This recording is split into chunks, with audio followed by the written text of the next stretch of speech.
हाय मैंने शुभ सकाल आशा करूँ आपने भल थे।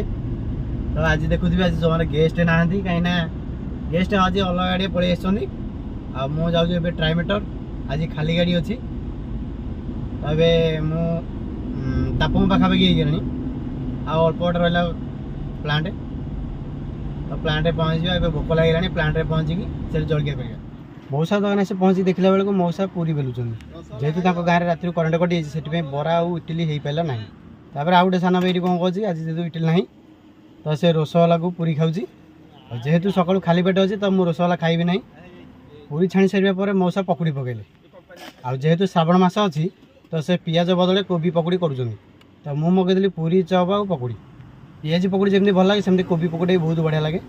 से खाइबाटा बहुत टेस्ट थाए आम सब ये खाऊ। तो जलखिया करी मुझे बाहरी गली एवं खोर्धा जाऊँगी कंपानी किसी पार्सल अच्छे से पिकअप करा पड़ो। एवं तथे मो साथ कहीं ना जाऊँ खोर्धा खोर्धा देखे से कौन पार्सल आस खोर्धा भर मुझे प्राय जगह बुली छोटिया सहर लोक बहुत भल लगे जगटा आ सब यही रूट्रे मुझे बहुत थर पार्सल पिकअप कर। तो देखो ये पार्सल रहा मुझे पार्सल पिकअप करनेली। तो अभी जाऊँ प्लांट रोचे जय श्री जगन्नाथ देखा नेक्स्ट वीडियो रे।